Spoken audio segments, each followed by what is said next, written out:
नमस्कार, स्वागत है आपका जनादेश टीवी इंडिया देख रहे हैं आप। मैं आपके साथ इसराइल चौधरी। दरअसल आपको बता दूं, अगर जनपद सहारनपुर का राजनीतिक इतिहास लिखा जाएगा तो इस परिवार के बिन अधूरा रहेगा।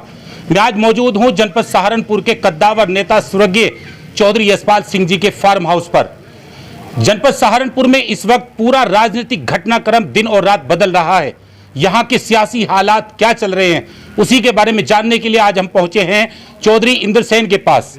चौधरी इंदर सेन जी समाजवादी पार्टी के गंगो विधानसभा से प्रभारी हैं और यहाँ बताया जा रहा था कि राष्ट्रीय लोकदल और समाजवादी पार्टी के जो दोनों प्रत्याशी हैं, इनमें से किसी भी एक का यानी गठबंधन के खाते में ये सीट जाएगी। तो हो सकता था कि राष्ट्रीय लोकदल के खाते में भी ये सीट जाए, लेकिन 24 घंटे के अंदर जिस तरह से जनपद सहारनपुर का समीकरण बदला तो उसने पूरे हालात बदल कर रख दिए हैं। आइए जानकारी लेते हैं चौधरी इंदर सेन जी से, जो समाजवादी पार्टी के गंगो विधानसभा से प्रभारी हैं, और उनसे जानकारी हासिल करते हैं कि किस तरीके से इस पूरे राजनीतिक घटनाक्रम को आप देख रहे हैं। सबसे पहले जनादेश टीवी इंडिया पर सर आपका स्वागत है। बहुत बहुत धन्यवाद आपका भी स्वागत है। किस तरीके से देख रहे हैं पूरे जनपद सहारनपुर का राजनीतिक घटनाक्रम बदल गया? सातों सीट समाजवादी पार्टी के खाते में आएगी गठबंधन के, और जिस तरीके के हालात भारतीय जनता पार्टी की सरकार ने पिछले 5 सालों में और पिछले 8 सालों में सेंटर में इनकी सरकार है जो की है हालत, वो आम आदमी भूला नहीं है। चाहे गरीब है, किसान है, मजदूर है, गांव देहात का कोई भी आदमी है, वो भूला नहीं है आज तक। हर रोज समाजवादी पार्टी में दिन पर दिन हालात बदलते जा रहे हैं। सभी पार्टी छोड़ कर नेता भागम भाग हो रहे हैं। ये किस तरीके से देख रहे हैं? पूरब से लेके पश्चिम तक एक कंपटीशन है कि समाजवादी पार्टी की सीटें इधर से आएंगी, पश्चिम में ही सरकार बन जाएगी या पूर्वांचल में सरकार बन जाएगी। जो राष्ट्रीय अध्यक्ष जी का सपना है वो 400 पार करने में कोई गुंजाइश नहीं रहेगी।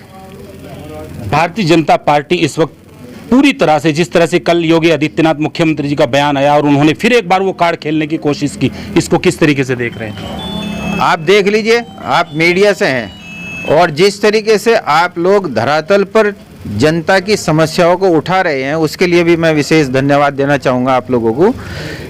सरकारी भीड़ ये इकट्ठा करके रैलियाँ कर रहे हैं।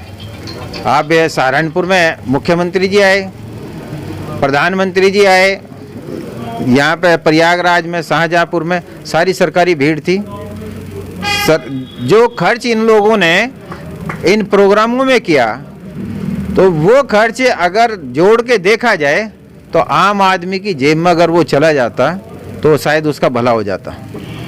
चलिए थोड़ा पीछे चलते हैं। जब 2012 से लेकर 17 के बीच जब चुनाव हुए, यानी 2017 का जो चुनाव हुआ उस ठीक 6 महीने बाद आपने यहाँ राष्ट्रीय अध्यक्ष अखिलेश यादव की रैली की और 5 साल आप बीच में विपक्ष में रहे, और जिस तरीके से बड़े बड़े नेता हिल गए और भारतीय जनता पार्टी में शामिल हो गए और अब वो दोबारा छोड़ कर वापस आ रहे हैं, लेकिन एक नेता जनपद सहारनपुर के ऐसे भी रहे जो लगातार समाजवादी पार्टी में रहे, उसमें एक वो आप हैं।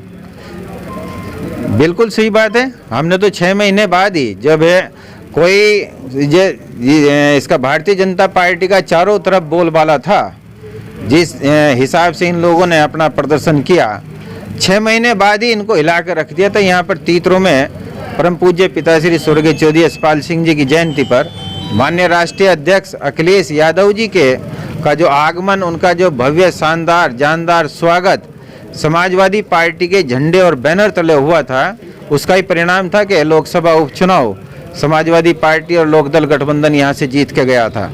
हम शुरू से ही भारतीय जनता पार्टी की नीतियों के खिलाफ रहे। विचारधारा की लड़ाई है, क्योंकि ये विचारधारा जो भारतीय जनता पार्टी की है ये विनाश की ओर ले जाती है, और जो हमारी समाजवादी विचारधारा है ये विकास की ओर लेके जाती है, सद्भाव और भाईचारा को बढ़ावा देने का काम करता है। देख लीजिए आप लोग जो है, इनके बड़े बड़े नेताओं के बयान देख लीजिए। प्रधानमंत्री जी ने भी कहा था किसानों के सभी कर्जे माफ़ हैं, गरीब को हम हवाई यात्रा कराएंगे, 15 लाख रुपए हर एक के खाते में डालेंगे। जनधन खातों की बात भी उन्होंने की थी। जो नोटबंदी से काला धन लाने की बात थी वो भी जुमला ही निकला। यहाँ पे 400 रुपये क्विंटल की घोषणा खुद प्रधानमंत्री ने करी थी गन्ने का, लेकिन वो भी जुमला ही निकला। स्वामीनाथन आयोग की C2+50 फार्मूला इन्होंने अपने घोषणा पत्र में लिखा था 2015 में 1 साल बाद ही सुप्रीम कोर्ट में हल्फनामा दाखिल करके उन्होंने कह दिया कि सरकार इस स्थिति में नहीं है, चुपचाप। ये अभी हाई कोर्ट ने बयान वो दिया था आदेश कि जो विलंब ब्याज है वो किसानों का भुगतान किया जाए। इसी सरकार ने सुप्रीम कोर्ट में जाके उसके खिलाफ याचिका दाखिल कर दी। तो ये तो कहती कुछ है, सरमाएदारों की पार्टी है, पूंजीपतियों की पार्टी है, हमारे बड़े बुजुर्गों ने कहा, और वो आज साबित हो रहा है। अच्छा, किस तरीके से समझा जाए? गठबंधन की तरफ से लगातार कार्यकर्ताओं में एक असमंजस की स्थिति बनी हुई थी कि गंगो विधानसभा पर न जाने किसका टिकट होगा।